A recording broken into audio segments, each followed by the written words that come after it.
Horse Nationals and we couldn't be having more fun. The competition is heating up and the weather has cooled down some here. Speaking of cooling down, one couple traveled all the way here from Juneau, Alaska. They are experienced Sport Horse Nationals attendees and their horse Shack is the decorated Arabian horse. My name's Debbie Canaday. It's Arabian Gelding Shack. I'm Dayton Canaday. We're independents. We are amateurs. A Amateurs. mom and pop team, and we hail from Juneau, Alaska.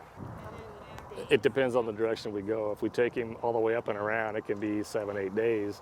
If we take him on the ferry, we normally would leave out of Bellingham and run up Bellingham, Washington, and run the ferry up.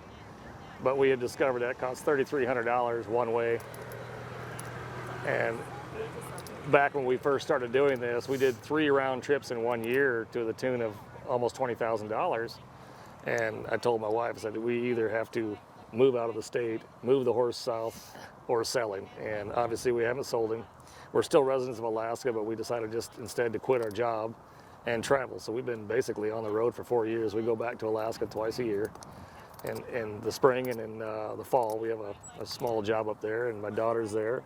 And we get to visit and take care of our house, make sure it hasn't burnt down. I was never into horses. My wife was into the horses. We had Arabians when I was growing up, and I had ambitions to be a trainer, and I took a 6-month sabbatical, and that turned into a 28-year hiatus. Got a midlife crisis, and my husband said, let's get you a horse if that'll make you happy. This is our sixth horse. Sixth sport horse here, yeah. We started our competition with him was in Yukon territory. There's really not much going on in Juneau itself. There's a small barn that where Deb trained, and there'd be small shows there occasionally, but his outside experience was going up to Yukon territory for an open show. Oh, all breed show. All breed show. Our job was in the bush. We lived out 75 air miles from where we kept the horse. She'd fly in from Hood Bay, Admiralty Island, every 2 weeks and train for about 10 days. And then my daughter would take care of the horse the rest of the time. Then she'd fly back and continue working at the lodge. And so it was kind of a half-time training regimen, trying to get him trained up for what we've used him for, mostly sport horse. She's done everything with him over the years. I can't think of anything you haven't done with him except endurance, and he even tried a shot at that once. Yeah, so. we competed in the main ring circuit, both in halter, hunter, Western pleasure, side saddle, Dressage, show hack, and Western dressage. And now sport horse. We've done in hand. He was 2-time Canadian national champion in 2012 in hand. We do under saddle, the show hacks, Western dressage, and we have even jumped him.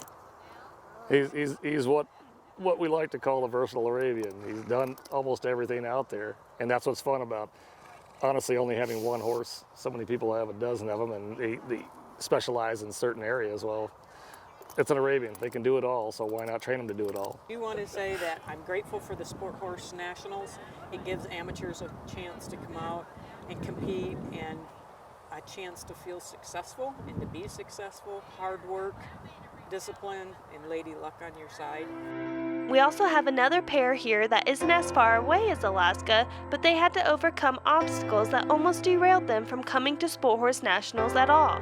Gunny the horse is known as the Miracle Horse, and we are glad him and his owner Becky were able to attend. Becky Downing from Anza, California. And I'm Noelle Roberts from Temecula, California. And this is Remington W.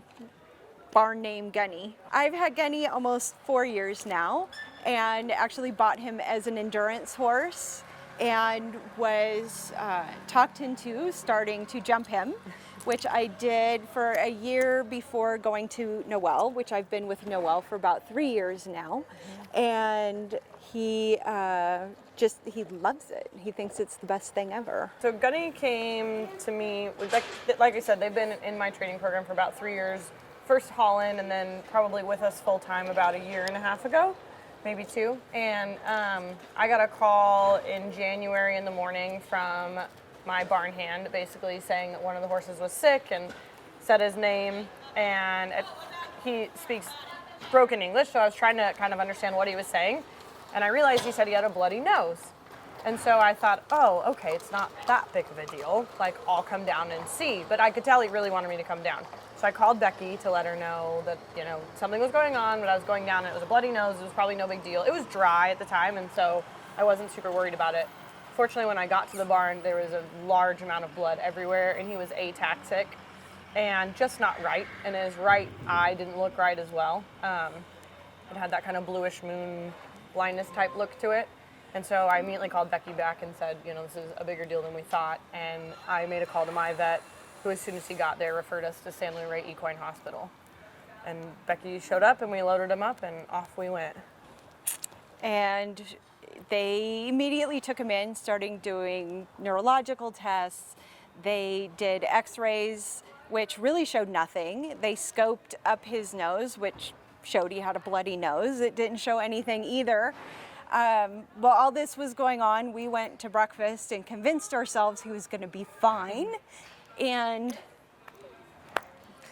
then we found out, we got the phone call from the vet that they did a head CT. We were really lucky that San Luis Rey had literally just installed their head CT, which is I think one of the few ones on the West Coast. And they let us know that, in fact, he had broken his skull. And because he had broken his skull, it was allowing air pockets into his brain, which was opening him up for infection, including meningitis. And they used the term life-threatening on multiple occasions. So at that point, our whole perspective changed. We're really lucky that he was at such a great facility. They did a fantastic job, and we just kind of took it hour by hour and day by day. And at first, we're just like, we just want him to live. And then he was living, and then it was like, okay, we want. And also in all this, he went blind in his right eye. That was part of the accident. We still don't know to this day what happened. We just know that he had some sort of accident in the turnout overnight, as horses can do.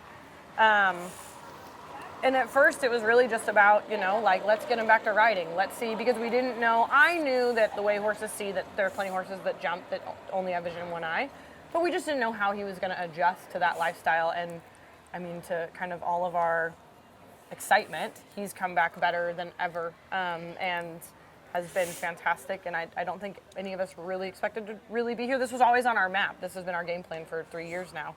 And to have it come to fruition after everything and after such a horrible accident is pretty kind of mind-blowing, I would say. exciting. Yeah. He's our miracle. Yeah, we call him our miracle horse. He went to Region 3 this year and won all 4 of his regional championships.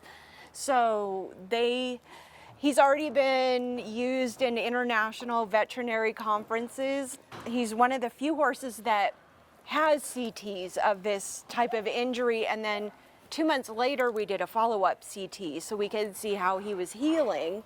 They originally thought he would need 3 months off with no work, more for our safety because he was still little. He had some neuro symptoms that would have made it a little bit dangerous for us to ride. So he had the 2-month CT scan done, and all the air was gone, the fracture was healed, and they're like, he can go back to work. At home, the only adjustments that we've made is he wears a really cool pirate mask. Oh, his pirate which mask. we'll have to show you later. And we did put him in a stall that doesn't have a lot of traffic off the right side because we have open front stalls. Thanks, Nelly. We don't want him to poke his eye because he can't see. This is his cool pirate His mask. pirate mask. Protects his eye. And then, we put him on an end where he doesn't have a lot of traffic coming from the right, so he can hang his head out and not worry about him spinning or spooking or anything like that. He went in the Working Hunters earlier today, and went 3rd in both rounds to 2 previous national champions with really good riders on him. Yeah. And he's relaxed and comfortable and jumping around and settled in really well. And I think we really look forward to having a really good week showing and hopefully some nice successes. Yeah.